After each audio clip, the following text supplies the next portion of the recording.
Good afternoon and welcome to my part of this afternoon safari, or the sunset safari here on Djuma. I'm Stefan Winterboer and on camera today is Nat. Now, the run that we did this afternoon, and yes, we came and ran in the bush. It is possible to run here in the bush and not get eaten. It's not advisable to run away from dangerous stuff though. But we did go on a bit of an exercise run today just to keep all the lovely food that Tandakila and Amanda prepare for us at bay. And while we were running, we passed a herd of elephant, and that's that herd of elephant that I would like to show you. There were some babies in that herd today, and I quite like babies in the afternoon, you know. Getting some boisterous play going. Not only that, but I was on the telephone today between game drives. I like to walk onto quarantine and make phone calls. The signal's a bit better there, and I can amble without having to worry my staff or anything like that. And I happened to hear monkeys alarm calling around Vuya Telepan, and that was at about 11:30, 12 o'clock. So I have a feeling that there's a leopard or something hanging around this area. I don't quite know what it is. We do know that there's a lot of lion on Buffelshoek on a kill. We know that there are some lions in Cheetah. The two Birmingham boys are there, and we know there's a male and female that crossed into Torchwood from Djuma this morning as well. So that's pretty much most of the lions accounted for, barring obviously in other areas. Most of the lions in this area, I should say, they're highly territorial. And so it probably is a leopard. However, the monkey's call that they were giving wasn't that frantic alarm call that they give for leopard. They were giving pretty much an alarm call like they had seen a lion. Now, when monkeys see a lion, they give their normal chittering alarm call, but it's sort of a half-hearted call. It's almost like I can see you, I know you're there, but I don't really care because you're a lion and you can't climb a tree and catch me. Unlike, of course, when there's a leopard around. Now, leopard are well known for catching vivid monkeys. And we have a small bachelor herd of young bull nyala. I think let's see if we can show you them.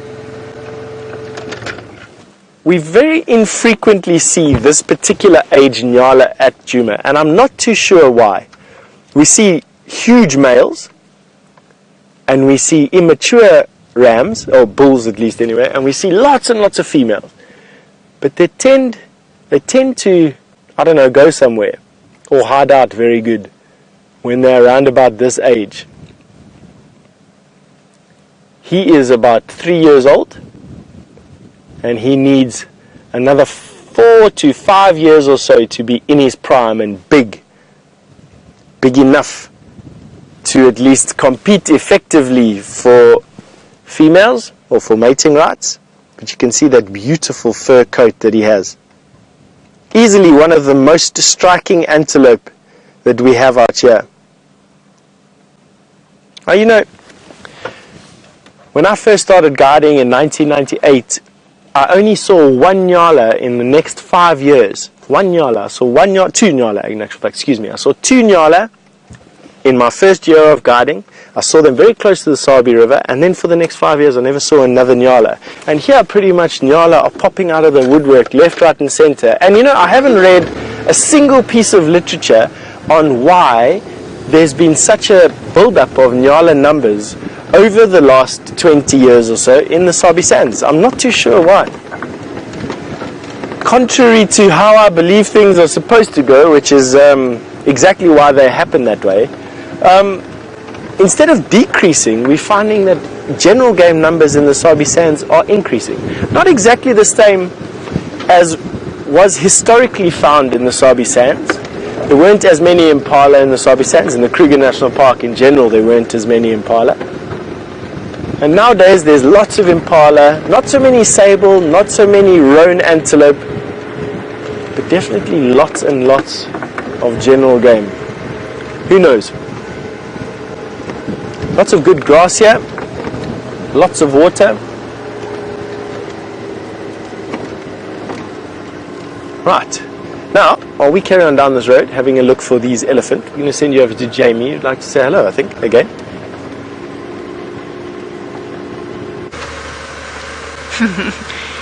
Good afternoon, and once again it is absolutely absolutely wonderful to have you on the back of the vehicle with us. Let's try this again, shall we?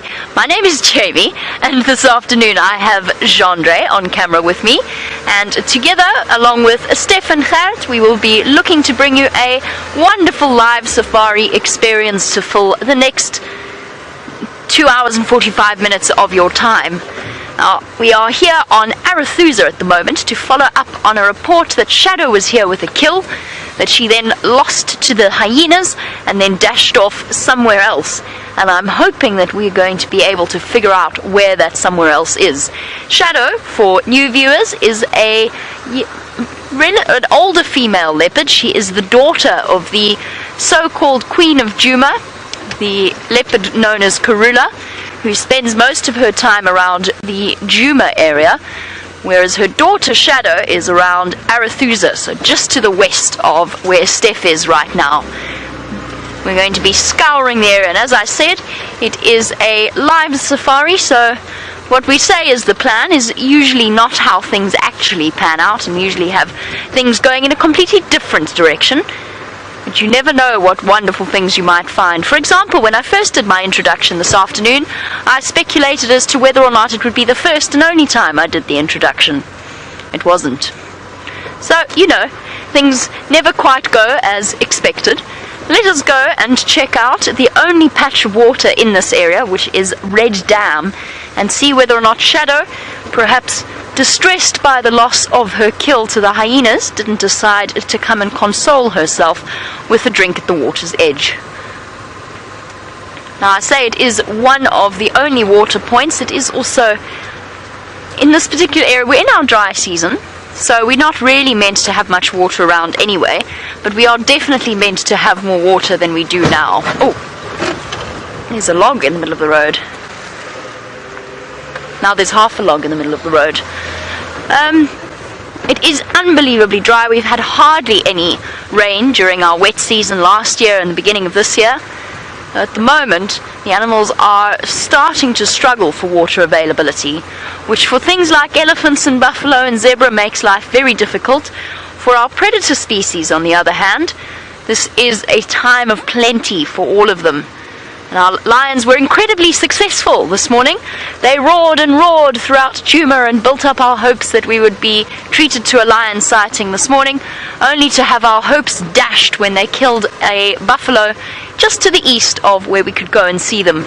And Jors has been very kindly, and Jors and many others, very kindly putting up some lovely photographs of what we missed out on this morning. And I shed a few tears and then comforted myself with the knowledge that they will at some point be back towards Djuma. I think both Steph and myself have decided that for now, lion tracking is just not going to happen. I'm going to focus instead on finding us a leopard for the afternoon. So far, off to a sterling start. We have one hippopotamus,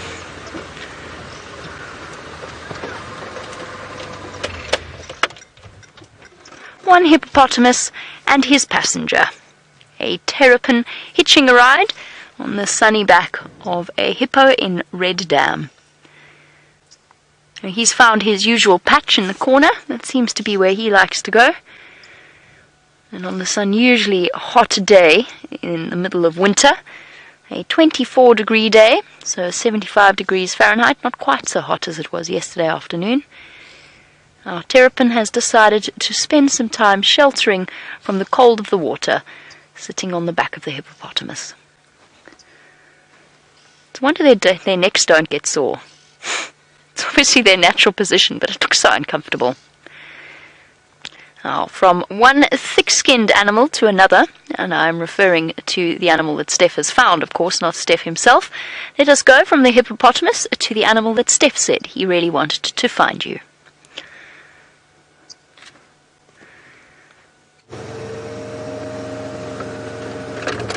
I'm definitely more thick-headed than I am thick-skinned, and we managed to find these elephant. Have a look at this guy on our right-hand side. He's swallowing an entire tree. Excuse me for whispering like this, but we're right in the middle of this herd of elephant, and in a very thick bush. Limits our movement. Just have a look at that elephant. It is actually pretty awesome. For any of you with lingering doubts about whether or not elephants enjoy trees, and just eating the bark, as you can see, not the wood itself, and that's because the wood has very little nutritional value. The majority of the nutrition in this type of vegetation lies in the bark itself. Excuse us, there's an airplane flying overhead.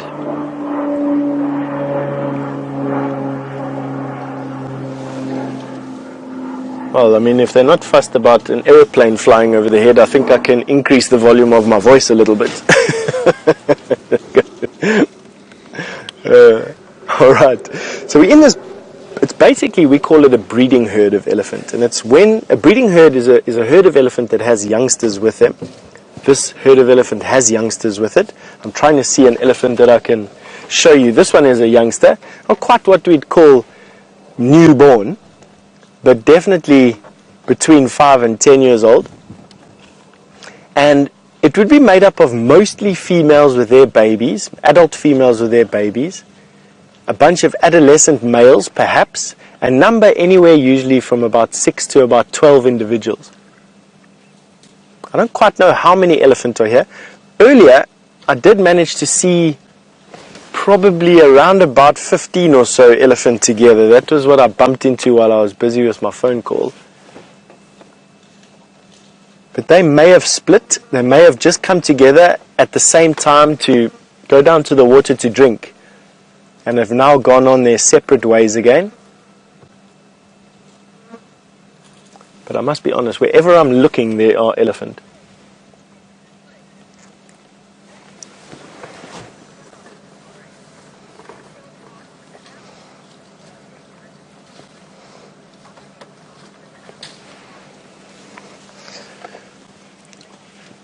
James in Springs, South Africa. Hello James, you've just asked me, or remarked on a comment I think Jamie made about there being plants here that animals can't, well, animals eat but we can't because they're poisonous.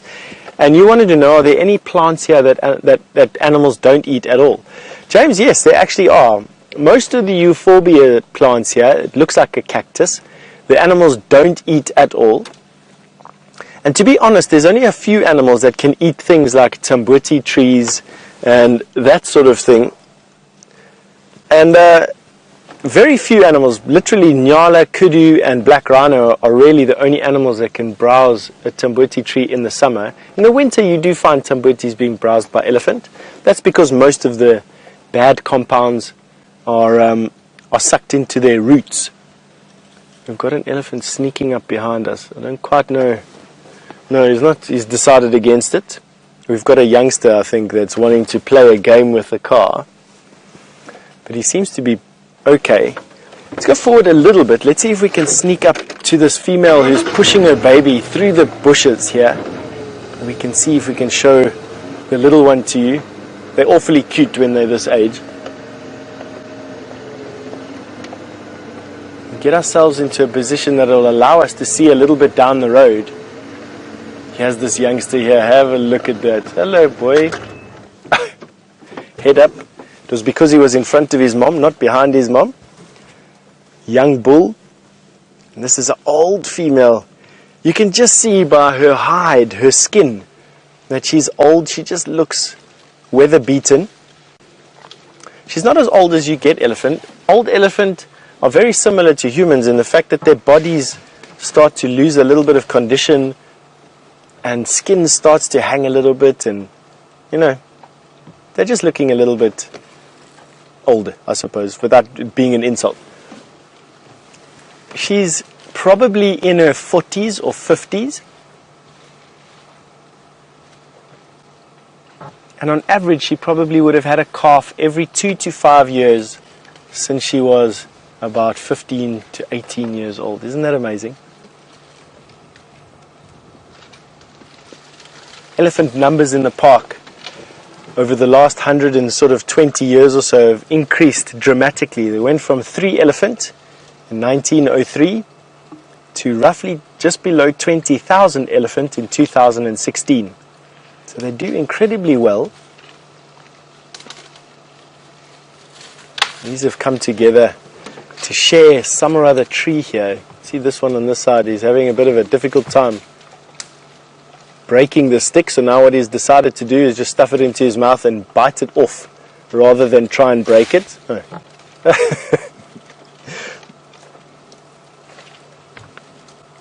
The guy's using his tip of his trunk to stuff it into his mouth.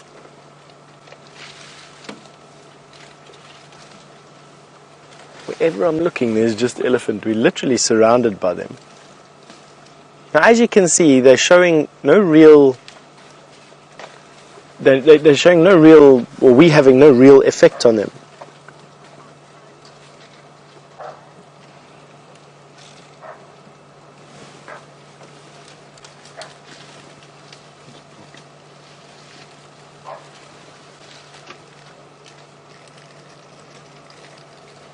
Right, now I've just heard a bushbuck give a big alarm call in front of us.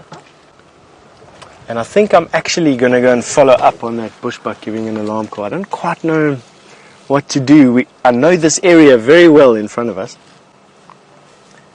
And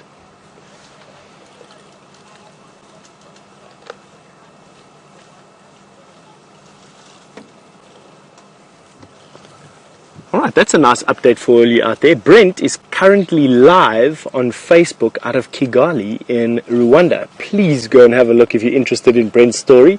He is got an update for you on what they did yesterday. For those of you who are just hearing this for the first time, we went as safariLIVE to go and look at gorillas. We tried to bring you a show all the way from the gorillas yesterday, but we couldn't get an internet connection going from the side of the mountain all the way from Rwanda. But Brent is currently in Kigali, one of the major cities in Rwanda, on Facebook. Go and have a look there. Go and listen to what he has to say. Maybe you can ask him a question and interact a little bit while we sit here with these elephant. Quite a small cow. There's a big cow. She's enormous. Now what I just said is that a bushbuck has just given a very big alarm call in front of us here. But I know this area in front of us, and it's quite a distance between here and the next road, and that alarm call was done in this thicket. There's just no way that we'd be able to drive inside here. You can see what the bush looks like in front of us. So what I'm going to do is actually give that leopard, I think it's a leopard. It's only a leopard that will elicit a bark like that from a nyala. Give him about 5 minutes to get out of this thick area, and then I think what we're going to do is move through this area and see if we can pick something up for you. It's amazing. You switch your car off and all of a sudden you start hearing all the bush news that comes through. We're going to stay just here. I know Jamie wants to give you a quick update on what she's up to. We'll be right here, or probably looking for that leopard when you return. See you just now.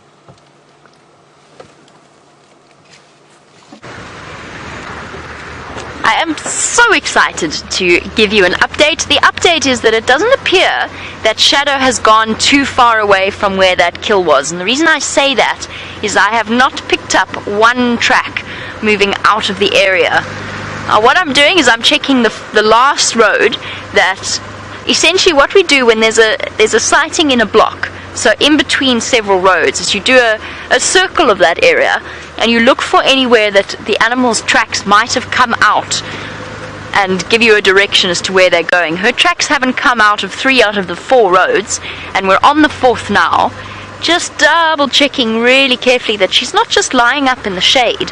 Because what we've learned a lot about with leopard behavior is a lot of the time when they get chased away, they actually don't go too far.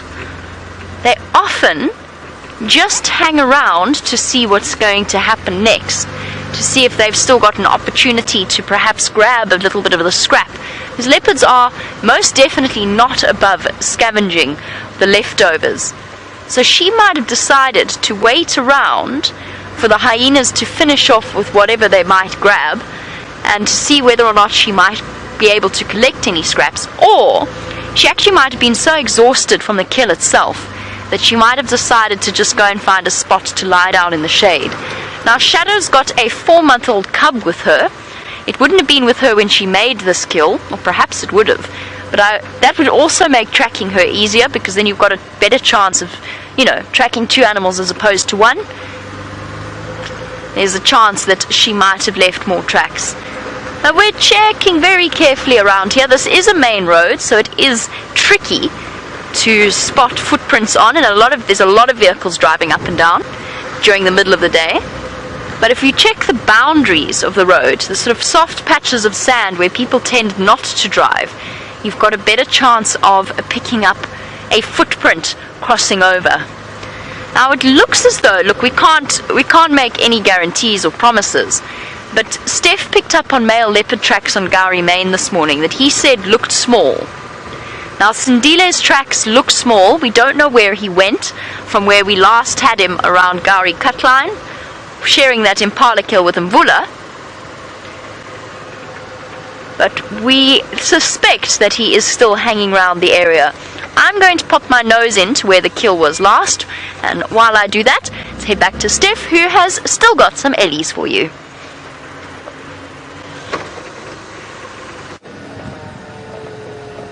I absolutely still have some Ellies. We're following them through this thick bush, and I must be honest, I almost feel like we're part of the herd. They're giving us so little attention. It's bizarre. It's like we almost don't even exist to them. And it's allowing us such an intimate experience with these elephant. The matriarch, she came out of the bush just as you left us. An enormous cow. We've got an elephant coming up behind us. Let's just see what he does. No? With Ellies, you've got to keep your eyes open 360. You get these youngsters that are a bit boisterous and a bit, they're mischievous is probably the word I'm looking for. Every now and again they sneak up behind you and give this almighty trumpet that makes your heart jump out of your skin. My ego won't suffer me getting a fright and squealing here. That's the Ellie that tried to sneak up on us.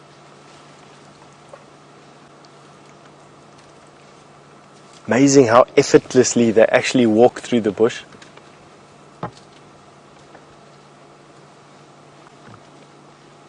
Almost seem to glide through.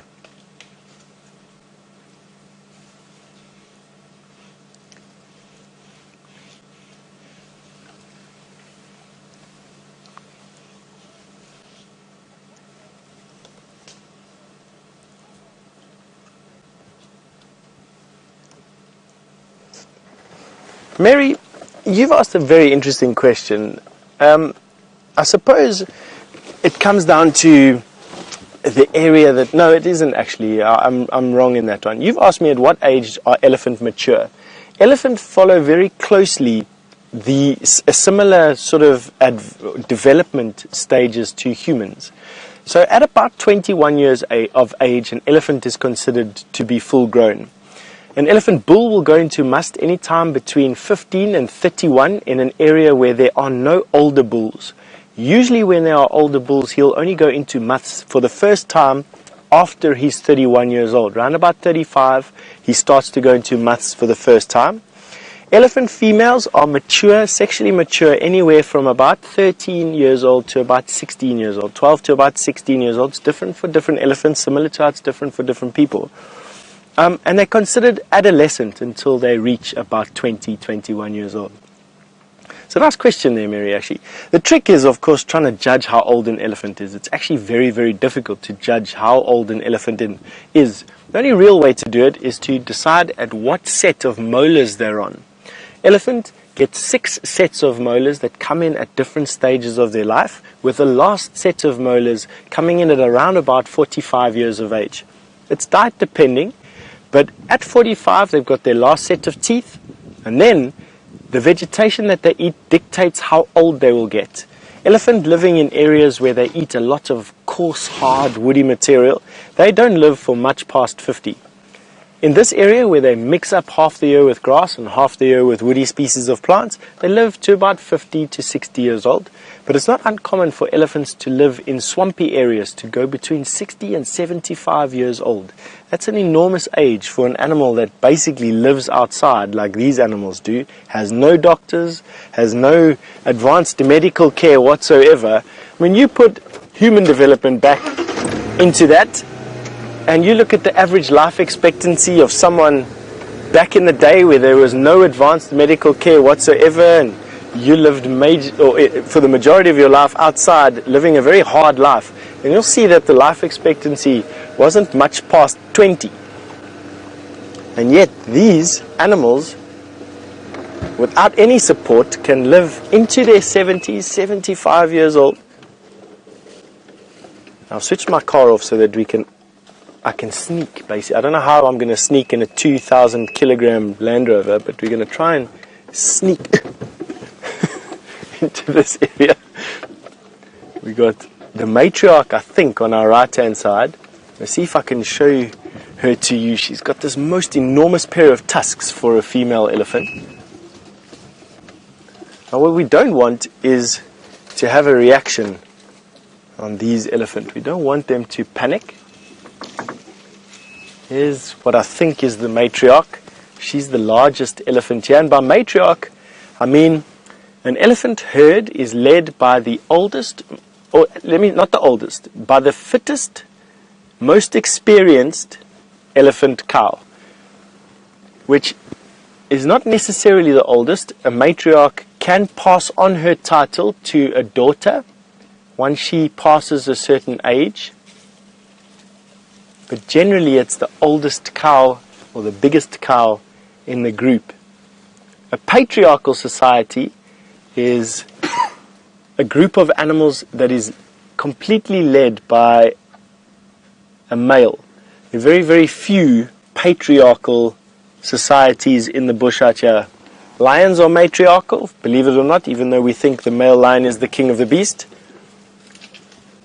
Hyenas are matriarchal, elephants are matriarchal, buffalo herds are matriarchal. Obviously those are animals that are living in herds and in groups with one another. These two youngsters look like they're going to have a bit of a tussle for a morsel.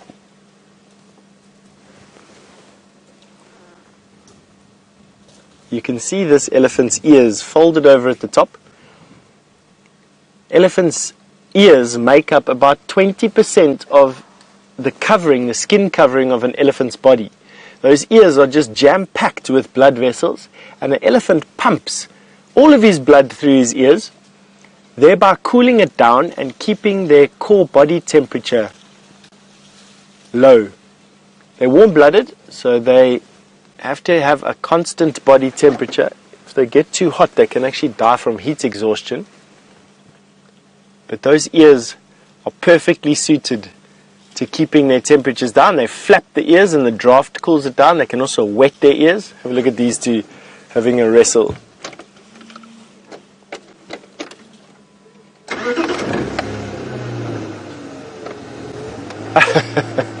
Alice, you've asked all the way from Ohio, good day to you.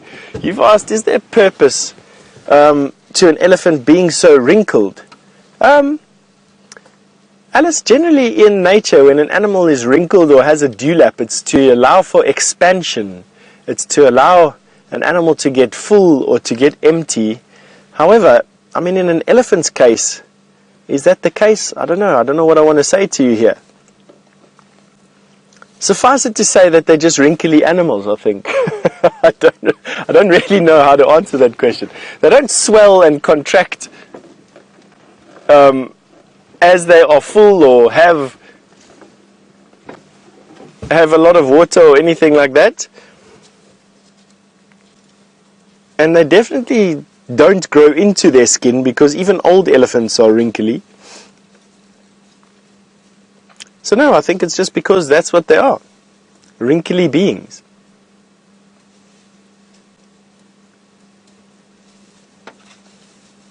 So peaceful spending time with these Ellies, I must be honest with you. See if we can go into this drainage line in front of us and get elephant crossing across the sand. We've got a narrow window here of elephant that might come into the sand and give us an opportunity to view them.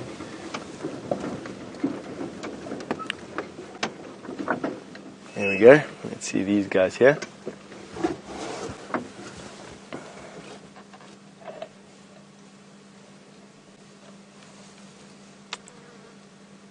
Elephant can literally go anywhere. I've seen elephants on top of rocks. I even have a photograph of some elephant dung at a viewpoint on top of a mountain, on top of a cliff 600 meters high. On top of this rock, I sat next to the rock, next to this piece of elephant dung, testimony to an elephant that had been there and enjoyed the view before me. See, these ellies are having a tussle. The one doesn't quite want to walk down. He thinks his friend's going to push him from behind. He's bracing himself.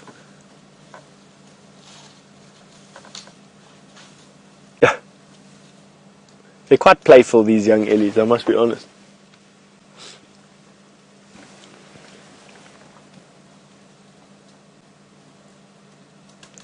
That female in the back there, she's just warily just stuffing food into her mouth. Shame. They're eating anywhere between 20 and 24 hours a day at the moment.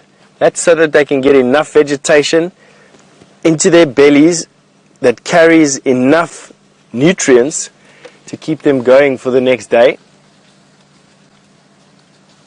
This female's just coming to discipline her baby a little bit. Doesn't like her playing with the naughty one. I'm going to come behind our vehicle now, leaving this youngster.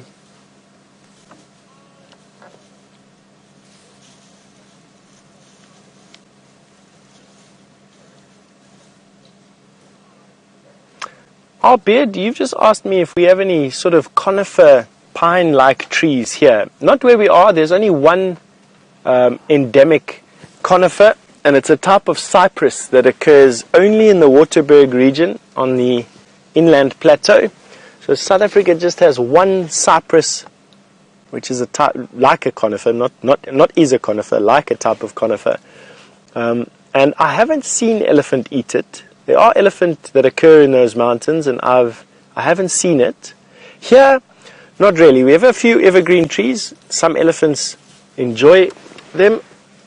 Some of the trees. Others, generally, if a tree is evergreen, it's not really touched. I'm going to keep quiet now because I want to see what this elephant does. So I'm going to drop my voice down to a whisper. I want to see what he does. He hasn't got the luxury of his mother close by. And I think this young bull is going to try and squeeze past us here. The rest of the herd is behind him and behind us. Let's see what he decides. Let's see if we can read his mind. Obviously, the closer he gets to us, the more nervous he's going to become, or the more uncertain of himself he's going to become. He's probably in around about, I would say he's probably around about 5 to 8 years old. And he's a young bull, which makes him quite boisterous. At this age, he knows that he's bigger than most things around here. He's much bigger, or not much bigger, but he's bigger than a full-grown adult buffalo. The only thing that would be bigger than him out here is a white rhinoceros and other elephant, which gives these youngsters quite an attitude when they have a bit of distance from the vehicles.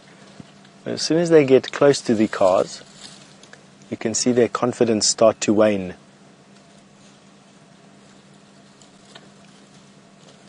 That trunk just seeking out every last morsel. Let's see what he does. You can see his feet are almost too big for his body, typical of a young boy.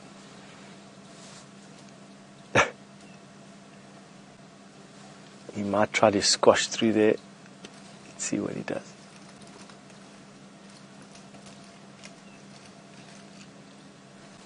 Just keeping our voice down. I don't want to give him a fright. He's going to come right by the car. He's probably 3 or 4 yards at most from the car right now. Absolutely no fear just yet. I think we parked at exactly the right distance. Let's see if he decides to use this tree as a bit of cover. No drama. Isn't that just perfect? You know, I find it so amazing how these animals have just accepted us into their lives. And as long as we respect them, they respect us. And you can have a magic encounter like we're having right now. We're literally surrounded by elephant on all sides.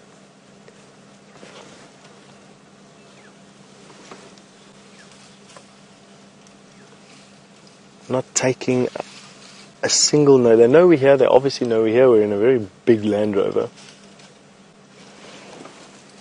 Big aerial that sticks out the top.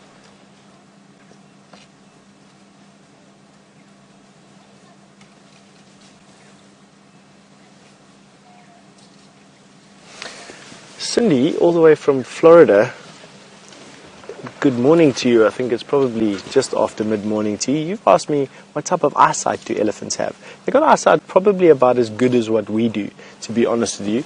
They see about as well as what we do. Their eyes, though, instead of ours, which are up and sort of perpendicular to the ground, an elephant's eyes are aimed at his feet and the tip of his trunk on the ground.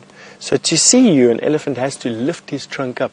You often see it with youngsters that see the car and all of a sudden react to the car. They'll lift their head up, and we see it as a threat display. But in actual fact, they're just trying to lift their eyes up to a level where they can see what's going on in front of you. Otherwise, they pretty much are restricted to what's happening at their feet only. As to how good their eyes are, mentioned about as good as ours are. They don't move around a lot at night time. They will move around a lot in full moon nights. Their eyes are not obviously damaged by the bright lights like we enjoy.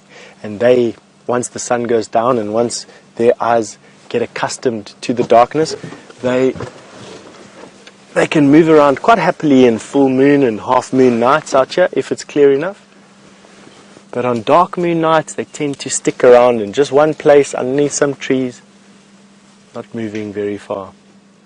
This elephant coming down into the sand. Old cow, not the matriarch. The matriarch has moved off.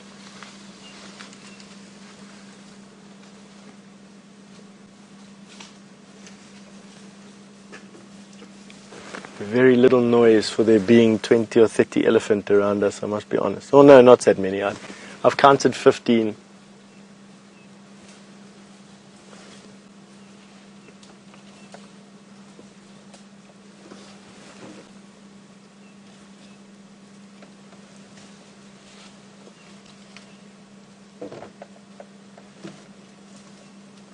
Right, we know where these ellies are. What I want to try and do is we've given them now some time for this animal that was giving that bushbuck a fright, probably about 10 minutes ago now, to move out of this thick area that we have off to our left and our right hand side.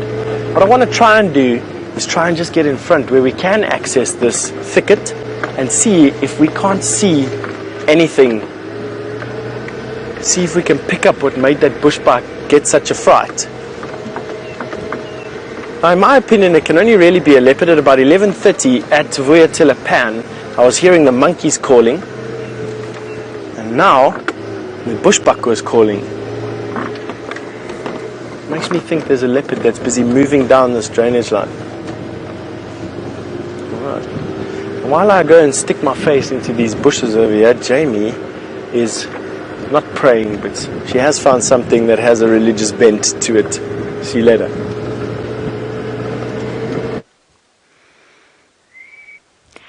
So, we find ourselves on top of a termite mound in the last place that Shadow was seen.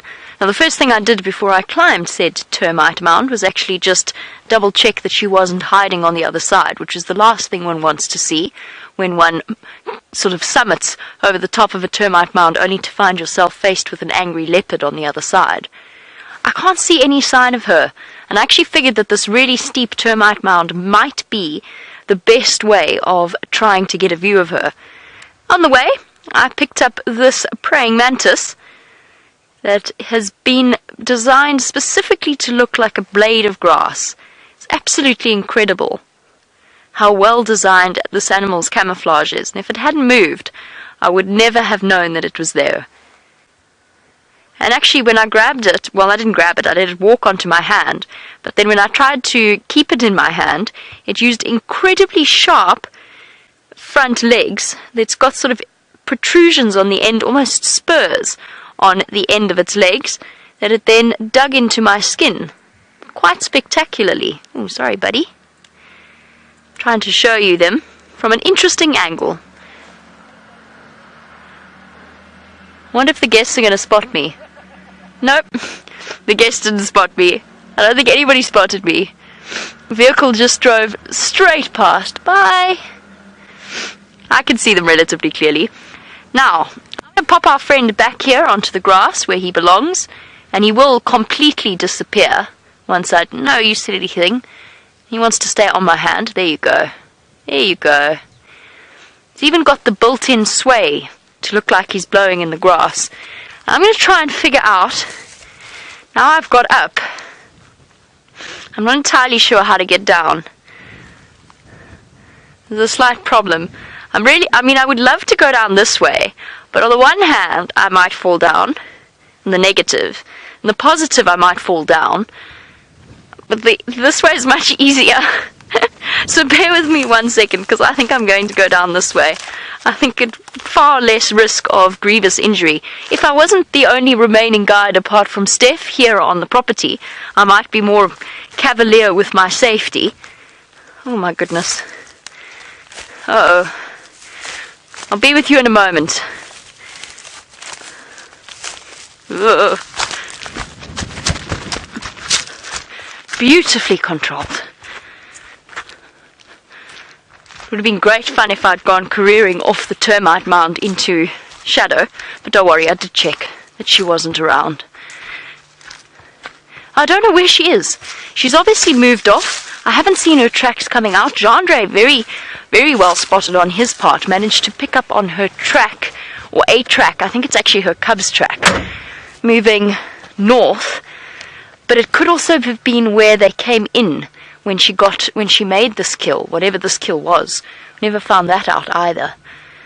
So I think it's safe to say that she's not here, having done a very thorough examination from the top of a termite mound.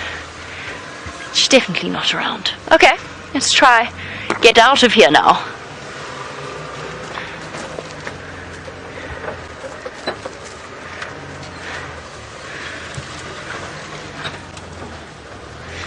Navigating our way around. It's a bit tricky. Very easy to find where the sighting was though, because there's very clear tracks of the vehicles coming off-road here.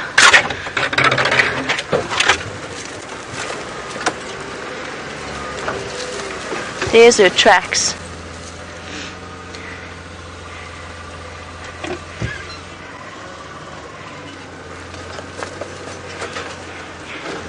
Dina has said it is so cool that she's been shopping in Rwanda on top of a termite mound with me, shopping in Rwanda with Brent, and watching all of this from the safety of the comfort of California. And it's wonderful to hear, Dina. I've just picked up on the tracks. Sorry, distraction now. You're right, it's the joy of... Oh my goodness. It is the joy of safariLIVE and the safariLIVE experience. I'll show you where it is now, Jandre. So she did go towards that termite mound, which was sort of what I suspected might be her next move. This is her track here. I don't know if it's hers or her cubs. It starts, the leopard cub tracks start to get almost the size of an adult very quickly. They're kind of like puppies with big feet that they need to grow into. Oh, the wind's blowing now. I keep thinking I hear her scuffling off away from us, but it's not her. So these tracks, there's one, there's two, and there's the rest of them hidden beneath my vehicle tracks. These tracks are very, very fresh, but we know that because we know she was here this morning. And her toes are pointing me straight back towards that termite mound. Her front foot is here, this is her back foot. Walking in this direction. I actually think this is her cub's track. Where did she take her cub from here? Perhaps been barking up the wrong tree. Perhaps she's decided to move the cub to the safety of Djuma and her favorite block on Djuma around the Balanites tree. But at some point, little cub, I think, went up that termite mound, because let's face it, if I couldn't resist climbing it, if you're a leopard cub, I imagine that the appeal must be pretty much the same thing. I'm going to go search for the leopard cub. In the meantime, let's go over to Steph and find out what he's up to. Ooh.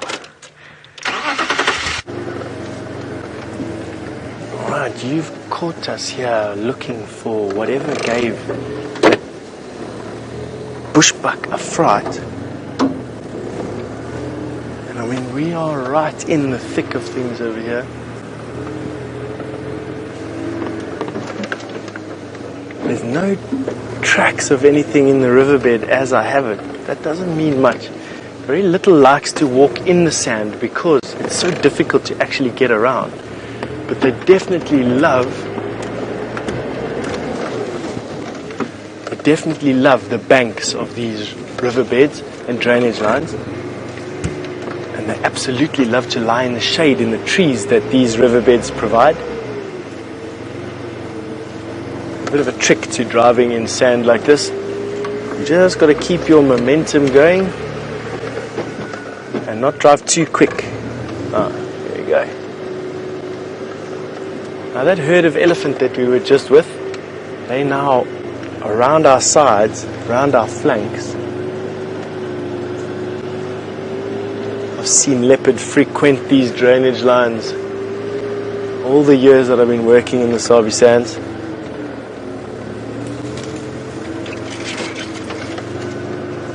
It's always a special feeling when you're coming here. There's always this sense of anticipation. You're just waiting for something to be around the next bend.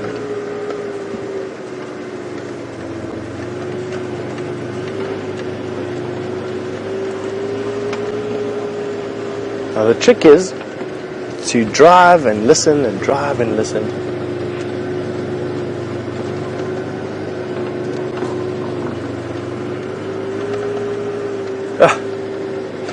Thank you, Genevieve, all the way from New York. You've just paid me a compliment and asked a question. You said I've got in high enthusiasm for what I do, and your question was, how do I keep that?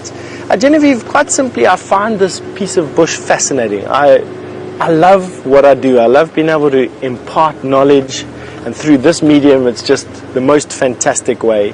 And I love uncovering new things, putting my mind to work in this type of environment, with the puzzles that we get set in this type of environment. Where's this leopard? What's that animal doing? What's this insect? How is it behaving? How does it fit into the greater scheme of things out here? All those questions sort of burn at me. I love them. So that sort of keeps me going. And the fact that you can produce a wonder in somebody is another thing that I love, just being able to be part of. That you can get someone honestly to go, wow, I didn't even know that. That's basically it, really. Nothing too complex. Alright, now what I want to do here, if there were no tracks over here, I just want to listen a little bit. We're going to listen together. And the trick with that is that no animal moves through the bush here without leaving a little bit of the sign of its passage, whether it's by footprints or whether it's by disturbing the area around it. Almost every animal out here disturbs or changes the bush around it in some way. And if you're perceptive, if you're sensitive to that, you can pick up on those changes and you can locate what you're looking for. In this particular case, leopard are quite scary. A lot of animals don't like leopard because they get eaten by them, and so would give alarm calls as that leopard's moving through the bush. Birds will chitter in a specific way, move from the ground up. Monkeys will chatter. Bushbuck, nyala, kudu, whatever is in this particular area, elephant trumpeting, all that will give us an idea that there's one of these great cats that are lurking around here. And by switching off the engine, Here we go. What's that? Was that a branch? Gert said it was another vehicle. Possibly. More than likely. It sounded like a monkey that just started to chatter there.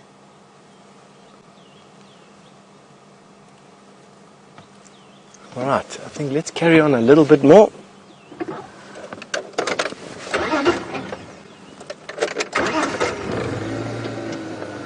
See what else we can find here.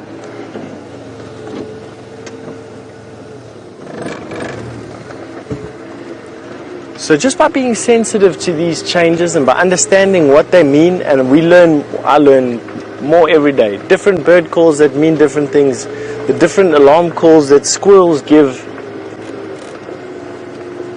monkeys give, bushbuck give, all of it has a language.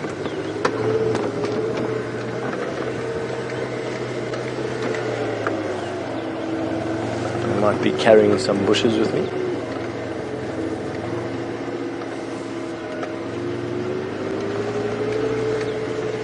Let's take a turn up here.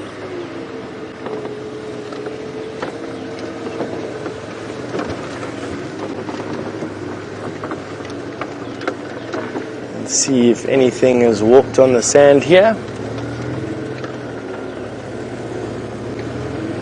These cars are truly amazing things. As much as what they give me grey hairs, the few hairs that I have on my head, they turned grey by these cars, not quite knowing what they're going to do next.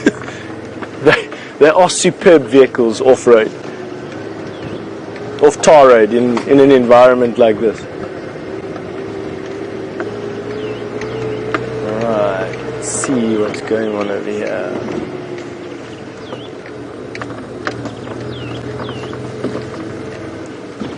While we comb the area here, stopping and listening and stopping and listening, and hopefully we'll be able to uncover something here for you. It'd be good for Jamie to have a chance to give you an update on what she's up to there in Arathusa.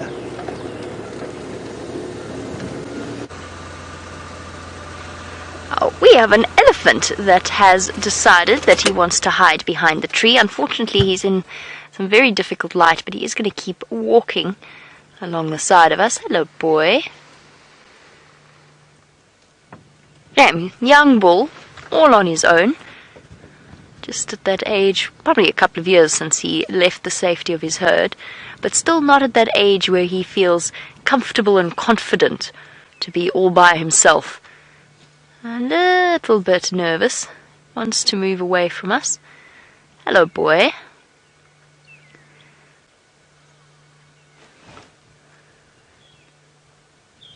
As he nibbles away on whatever grass he can find. Let me try and reposition so we've got the sun a little bit on our side. And Desiree, just speaking of our elephants, actually, I'm going to answer Desiree's question first, because this is quite a good way of demonstrating exactly what it is, or the best way to tell the difference between a male and a female. Desiree, weirdly, it's actually the obvious isn't always so obvious, especially when you're looking at this kind of view of an elephant, especially when you're looking at them from behind, because of course an elephant, boy, taken sudden objection to us closely examining him. So the elephant's testicles are internal, and generally the penis is tucked away inside a sheath, which means that telling the difference is actually quite tricky. So what you're looking for is a V shape to the flap of skin between the back of the elephant's legs, rather than a sort of a straight, almost square shape of the females. The males also have rounded foreheads. They've got a more round profile. The females have quite an angular profile. So what I mean by that is the top of their head is flat, and then they've got quite a sharp angle that leads down to the top of their nose. Whereas the males are quite, it's a lot more bulbous almost. It's tricky though, because sometimes you get young males where their foreheads haven't quite filled out and adopted the sort of angular approach, or the round approach that they will have as adults. So they kind of give the impression of being young females. And then One of the other big ways that you want to have a look at, it's, again, you can't really, each individual elephant has their own individual set of tusks. But if you look at the male tusks, they tend to be thicker, not necessarily longer, but they tend to be thicker and for their length than the females do. The females tend to have if they have long tusks, they tend to be quite thin. It's difficult, though, when the elephants are young. That's going to be the hardest time to tell the difference between a male and female. And that's why the first thing I told you about was the shape of the genitals between the back legs. Otherwise, you're going to really struggle. With adult females as well, they have quite well-developed mammary glands between their front legs. In males, males have nipples between their front legs, but they're very, very small and underdeveloped. The mammary glands of the females are slightly more rounded, and they give an almost fuller impression, which makes sense because, of course, they are responsible for the lactation of that animal. Okay, I'm going to try. I've obviously left the area, not completely left the area, but I've obviously moved away from the area where the tracks were for shadow sighting. And we're going to try one more circuit just to see if perhaps I've missed where she's popped out. Otherwise, we'll move on a little bit and we will return back towards the end of the evening. And it does seem as though she's got her cub with her, so we can't spotlight the little cub. We don't want to add an extra level of distraction to it at a time of its life when it is at its most vulnerable.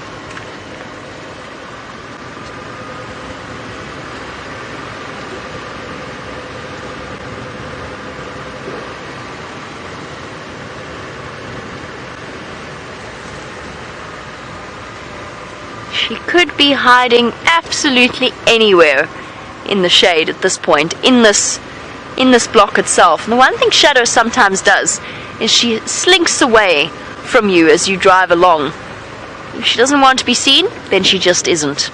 I'm going to concentrate on one more loop around to see what we can see. In the meantime, let's find out how Steph's search of the drainage line is going and whether or not he's found out the source of the bushbuck's discomfort.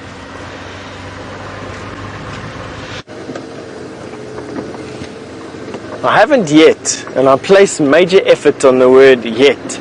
We haven't even found a track or a hair of what was. I haven't even found that bushbuck. That's how little of what is disturbing these animals I found, but they're just this feeling around here. How else to put it? But what we're not going to do is get sucked into it again, like we have been for the last couple of days, and we are going to carry on. And I want to go down to Twin Dams just in case whatever we're looking for has managed to stay in front of this wave of elephant that we've been with and keeps on moving. If I think about it, if it's the same animal that was making the monkeys upset at 11:30 and now 2.5 hours later or 3 hours later has made a bushbuck upset here, about an hour or so he's going to be able to come down to Twin Dams, or she's going to be able to come down to Twin Dams. Very similar to Shadow and Jamie's prediction, or no, statement that she's difficult to find. Karula is equally difficult to find. Older leopard get quite wily in their ways, and they definitely know that to walk on a road means that they get found a little bit easier by safari cars. And for an animal that's programmed to stay hidden and stay secretive and to stay secluded, you know, having a big noisy Land Rover crashing around behind you absolutely disturbs their mojo a little bit. And I think that the more wily they become, the more they realize where and where not they get disturbed easier. They're definitely clever enough for that, that's for sure.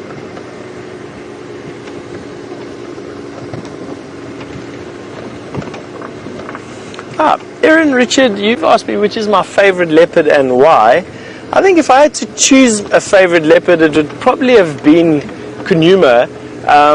For those of you who don't know who Kunuma is, it's a male leopard, the last litter that Karula just had, the dominant female leopard in this particular area. Before she has her previous cubs, she managed to bring 2 boys into maturity on her own, and one of the 2 brothers was called Kunuma. And he was my favorite leopard because A, he was easy to find. He had a real confidence about him. and would always sit in trees. He also liked to hunt a wide variety of things and was quite a good hunter. And I liked his attitude. He had an attitude that didn't brook disrespect. And by disrespect, I mean he definitely let you know when you were disrespecting him. If you, for instance, drove straight at him with your headlights straight at him, you'd quite often elicit a growl and a snarl and a hiss. If you got too close to him, he'd growl and snarl and hiss at you. And I like that. I like that in a leopard. I like it when a leopard lets you know when you're overstepping your boundary. It's really the only way that we know what we're doing is right or what we're doing is wrong, is feedback from these animals. And true to nature, humans always push that boundary that little bit closer, that little bit thicker, that little bit closer. And with Djuma, I enjoyed the fact that he let you know when he didn't like you there or when he was having a bad hair day. And for that reason, he's probably my favorite leopard out here. And I miss not seeing the guy.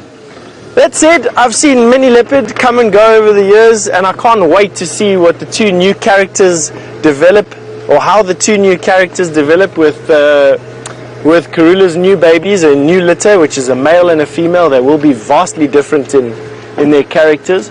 And Shadow's little one, I can't wait to see what Shadow's little one turns into. We're all holding thumbs that she's successful this time. And what new males bring around? What's going to happen to this Sindile? Where is he going to go? Why is he not moving off? Why is he not behaving like every other leopard we've ever met before? Why is he coming and hanging around here? We want to know what happens there. Who's going to replace Mvula? Which young male is going to come in and eventually fight off the mature male Mvula here? Will we see Anderson again? Is Tingana going to set up territory here or somewhere else?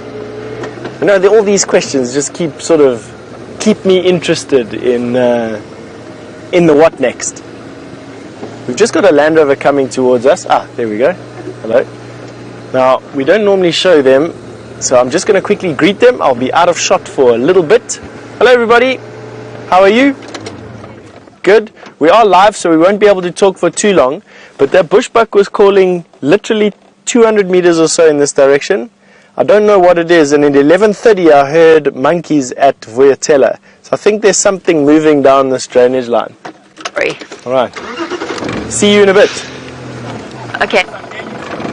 Got them. Thank you. Alright, thanks for your patience everybody. We have a network of guides out here. It's not just ourselves on safari here. This afternoon there's probably, if I were to take a guess, there's probably 5 or 6 guides in this area, a couple of 1,000 hectares that we're driving around in, and we all like to help each other find stuff. So I was just giving them an update on the monkeys that we're calling a little bit earlier this afternoon, as well as the bushbuck we heard when we were with those elephants. What is this?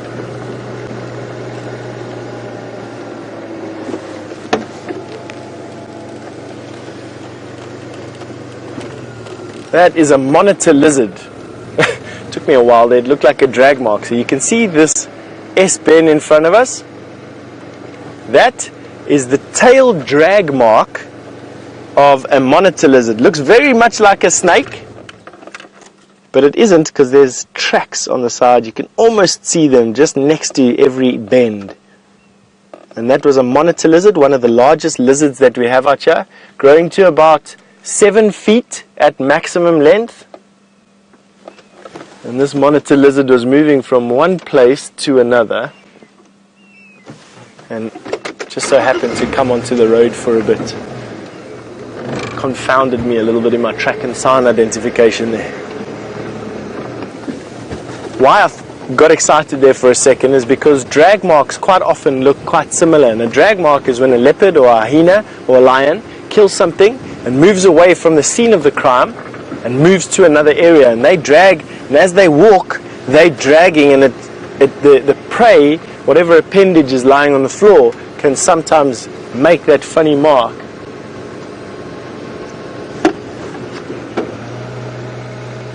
It's a water buck, an enormous water buck inside there, but a little bit too far away for the camera to zoom in on without us having to drive in there. And we don't really drive off-road for general game species here. We really only try and go off-road for lion and leopard and wild dog. We will go off-road for cheetah as well. And it sounds like I'm adding to the list here exponentially. But it's really just those few. And now what I'm doing is I'm just scanning this area for some tracks. See if we haven't missed. A bit like a jigsaw puzzle, just trying to put together all the pieces. I'm trying to draw a picture in my mind of this and that, and the next thing, where to find tracks. Where have I seen leopards go before? If this, what leopard is it? Have they walked through here before? It's quite confounding. And then I'm trying to confirm it with tracks.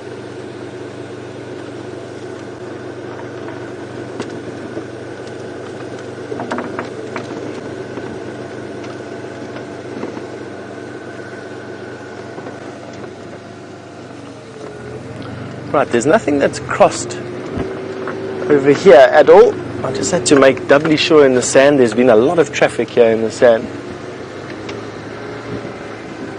And that's basically how we find things out here. On these cars, we end up being presenters and trackers at the same time, trying to put all our years of bush knowledge into practical application by finding animals and predicting where they're going to be so that we can show them to you. Sometimes, as is proven the case in the last 48 hours or so, been a bit difficult.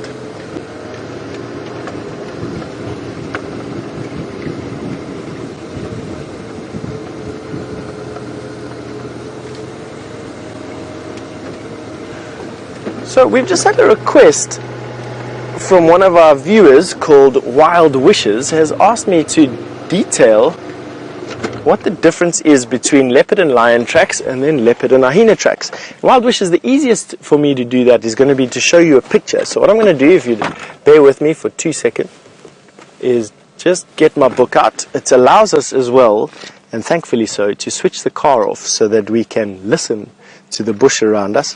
So while I am going to show you what you've asked me for. Alright, so in general, here is a cheetah, 3 even lobes at the back, but with claws. And we've got a bunch of birds that have just been given a massive, excuse me for getting distracted, but we've got a francolin that's giving alarm calls, we've got go-away birds that are giving alarm calls all around us, and I'm just trying to ascertain whether or not it's a hunting bird. Right, I think let's quickly see if we can go and, I want to go and follow up quickly on those alarm calls, on those go-away birds quickly. And let's just see, I will come back to you right now. The answer's right here, it's very easy to do. But let us quickly go and see what was causing that disturbance. Those birds will only shout for a little bit and then they will stop.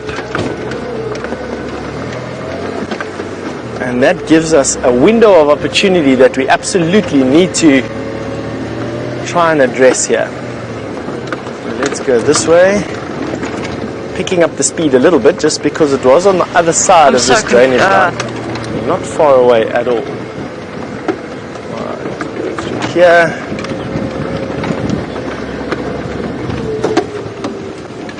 Hornbill chattering.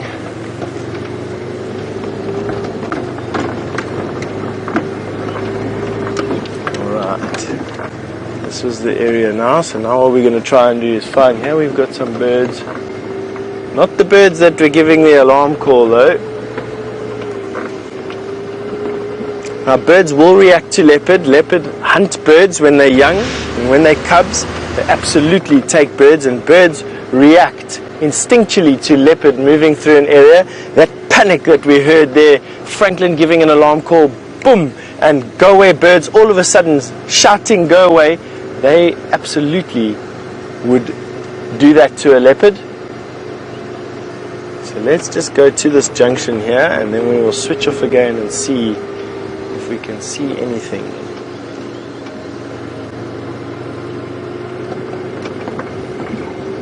Always just such a lot of luck I hope you all out there are holding your thumbs and wishing for a spotted cat. The more of you out there that we have wishing for something to happen, the better. Let's just switch off here. See if I can hear anything. Alarm calls have stopped. Anyway, let's get back to our answering the question and see what we can come up with. So there's a cheetah track, 3 lobes at the back, and that's cat-like, but with claws. Cheetah. 3 lobes at the back, without claws, leopard. Slightly bigger, 3 lobes at the back, but a little bit more amorphous is the lion. And then hyena have 2 lobes at the back. 2 with claws. And these funny shaped toes. They have this very bean shaped toe. You can see it there and there. So 2 lobes in the sand, plus claws, plus this bean shaped toe is a hyena. 3 lobes, no claws is a leopard. 3 lobes, no claws could also be a lion. The only difference is that even a small lion still has a bigger paw than a big male leopard. I hope that helped you. To try and give you an idea of how big this is, leopard, a big male leopard track will be about this big, about that wide, so filling up there.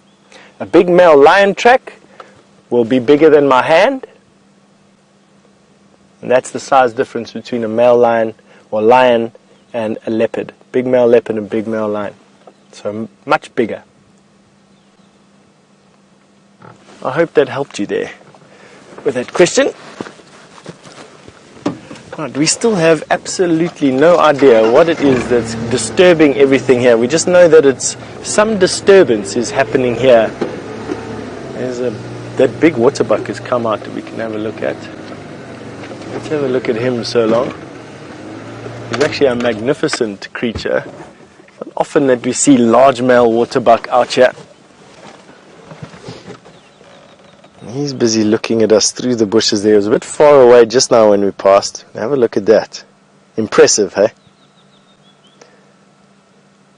He's busy watching us at the moment. I have no doubt he came to investigate what those birds were making a noise about, and that's why he's stopped moving.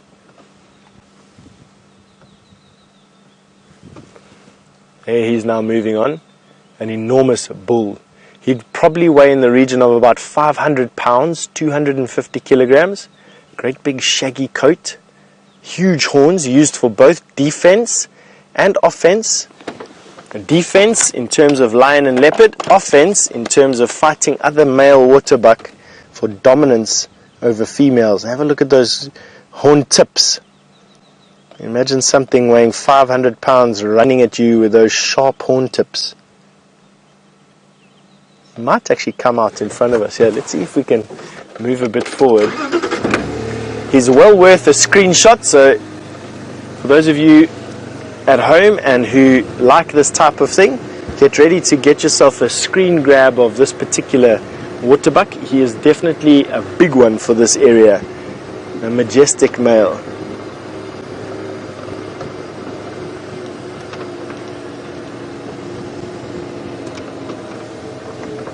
Let's see if we can get this water buck coming through here. To me, has he stopped? It doesn't look like he stopped. He's still coming this way. I don't know if he's past us or not. Still behind us. Alright, let's go and turn around and get the sun out of our face. I think that's the first thing that we're going to do. And we'll see if he comes into these clearings over here.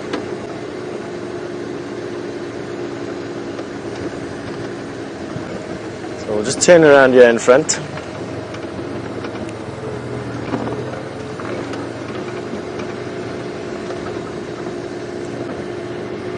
Got these ellies in the open as well here. Let's see what they're up to. We'll get into a position, maybe we can get a double whammy. Water buck and an elephant.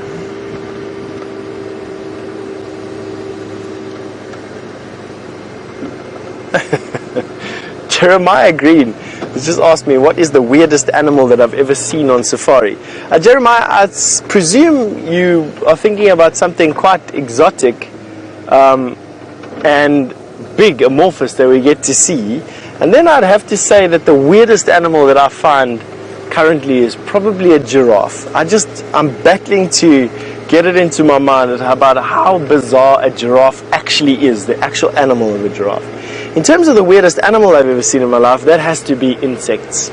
They just sometimes come out with sizes and shapes and forms that baffle my absolute imagination to try and understand how they got there, why they evolved into this particular shape or form, what they're busy doing in that niche, how they hunt, how they know how to get there. All those questions tend to drive me a bit billy at times. So no real single one, there's been many of them. Let's see, I want to show you this picture here of this young male elephant having a sundowner with his legs crossed. No, he's going to move off. Of course, just because I wanted to show it to you.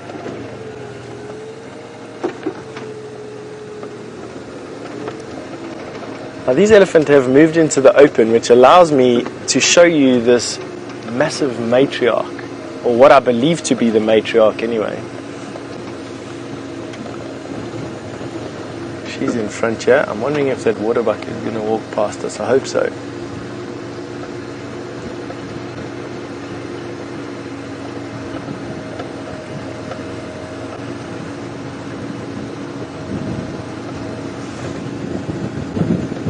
I'm just taking it easy. Yeah, this big elephant cow is. She is just absolutely beautiful. Have a look at this lady. Oh, hello ma'am. Full respect to you. Giant. Have a look at how her tusks have been stained by the generations of trees that she's been eating. All that is vegetable staining. The juices and the tannins. She's got beautiful tusks. Look how she's using that tusk. Bending the branch. The calf is scratching himself. Michelle, elephants have tusks because they use them to feed with. You can see that this particular female has what we call a slave tusk. Have a look at that. She will use that tusk every time. She's learned how to use it, almost like a left or a right hand. Have a look at how short it is compared to the other one. How she's worn it into almost a chisel. They use it for defense. They can thrust with their tusks, generally at one another, and females will thrust with their tusks towards males that are getting a little bit too impatient, and at other females that are giving their babies a little bit of a hassle. Also at predators. But mainly it's a tool, I would say, rather than having any one function. It's a tool, it's a multi-tool. You can see there she's definitely using that tusk to great effect on what is none other than a sickle bush, which is an incredibly hardy species of plant. There we go, using that slave tusk again.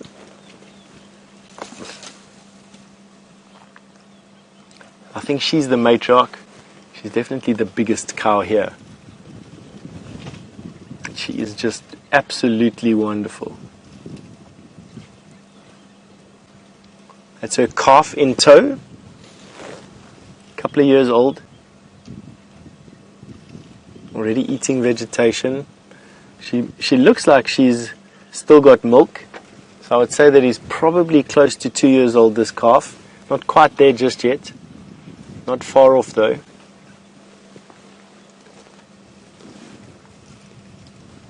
Oh, it's fantastic spending this time with these elephants, I must be honest with you. Let's see if we can watch this calf a little bit longer. That's a fallen leadwood that he's busy eating. They're not generally a food tree for young elephants like this. What's happened is previously in the wet, this tree has been pushed over, but its roots were not broken, and now the tree is growing upright, its branches are growing upright towards the sun again. Amazing ability of the trees out here. In particular, the Combretum genus displays that ability of being able to be knocked down and still keep on growing. Wow, we've got a lot of elephant coming towards us now. I think we'll see if we can get a little bit more forward. We've got some elephant going to move into the open here with the sunlight. It's just absolutely fantastic, and they're going to come into the open here. And there's a tiny little calf. That elephant coming into your picture on the left hand side, she's got a tiny little baby. Let's see, there we go, there he pops out. Hello. Hello, little guy. Can't see his tusks yet, and that means that he's below a year old. He's using his trunk. That tells me that he's above 6 months old. They can't really use their trunk at less than 6 months. Look at his little bottom lip open, sucking on whatever he's put in his mouth. Oh, that's cute, man. Wow. Walking with his mom. If you stood up next to the wall, he's probably just below hip height. That's how big he is at the moment. A tiny little guy. Probably mid-thigh.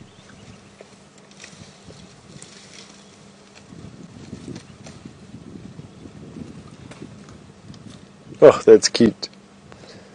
And females just pushed that youngster away from the bush. Her time to eat.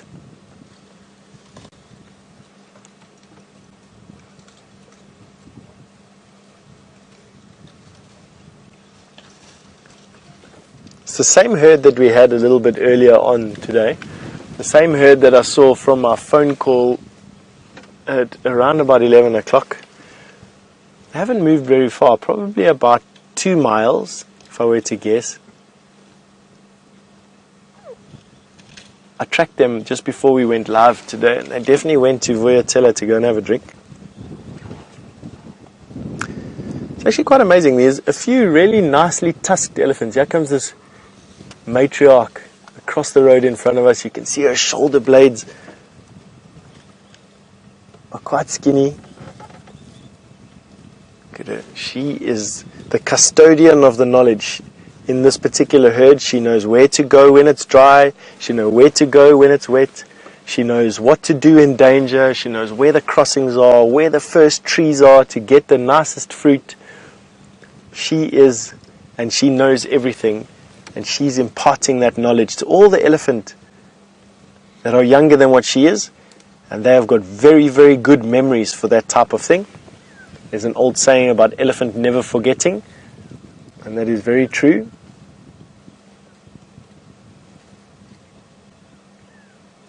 They've got a very good recollection for smell. I don't quite know what she's waiting for there. I think it's her baby's drinking. Have a look at the feet. You'll see the baby is drinking from her. She's busy nursing at the moment. She's got her 1 foot forward and her baby's standing perpendicular to her. The baby's nursing from her right hand side. And she's just waiting for him to have some milk. There we go. And he's now let go.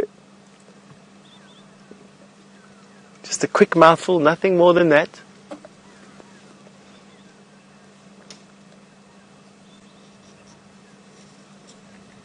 And then moving off to feed again. Right. Jamie's also seems to have some elephant that have just arrived at Arathusa Dam. Enjoy.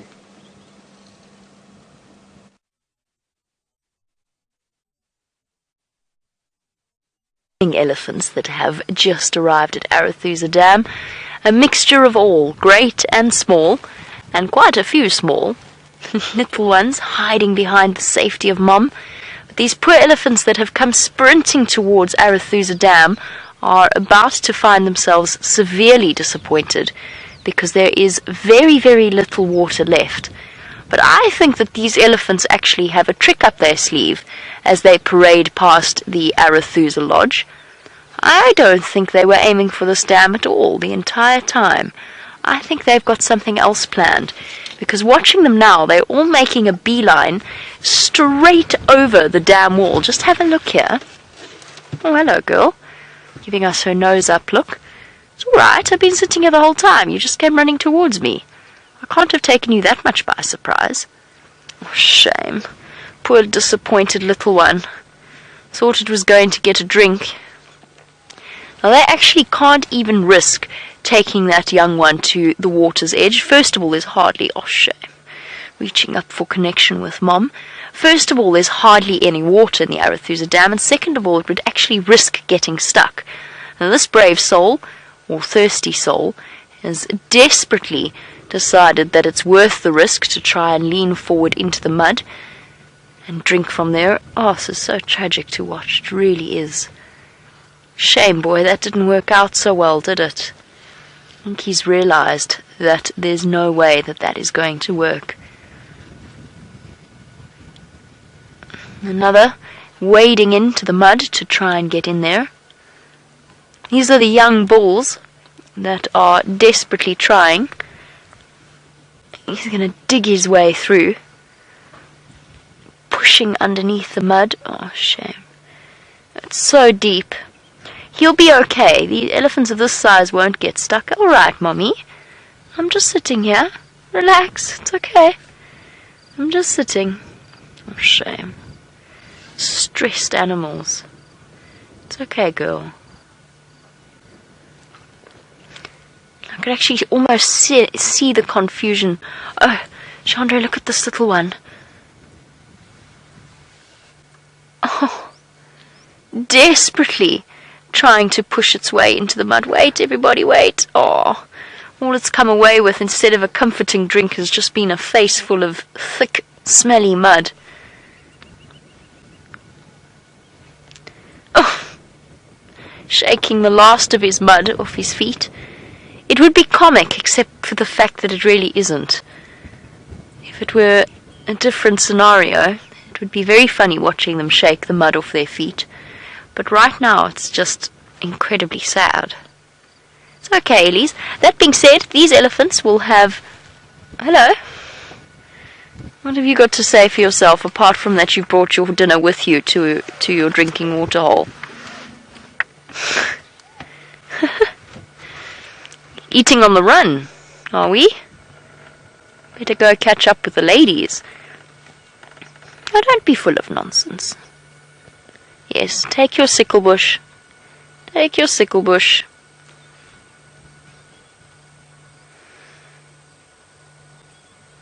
It's like carrying a packed lunch. Really incredible elephant sighting. I do think that the wise females of this particular herd, I think they've got a trick up their sleeve. I think they're going to go to some of the piped areas behind the lodge, and I think they're going to go and dig up their water. I think they've got a secret supply of water somewhere around the back in that drainage line. Although, I mean, these elephants are far more fortunate than the hippopotamus and so on, since they can actually walk to the next water source. And there are pumped areas. There are the various lodges and the various pieces of land will continue to pump water holes for them to keep them, to give the animals water in this area. So they won't, at no point will these animals not be able to drink throughout this dry season, at least for now. We've just got to hope that this wet season changes everything and that we get the rain that we need to replenish the dams and also the underground water sources. Shall we go and investigate what these elephants are doing on the other side of the dam wall? Because the females didn't even glance very much. Well, they sort of glanced sideways at the dam and then carried on determinedly in that direction. I want to go and see what's got them so interested. I suspect they've got water somewhere there. I'm going to go and investigate.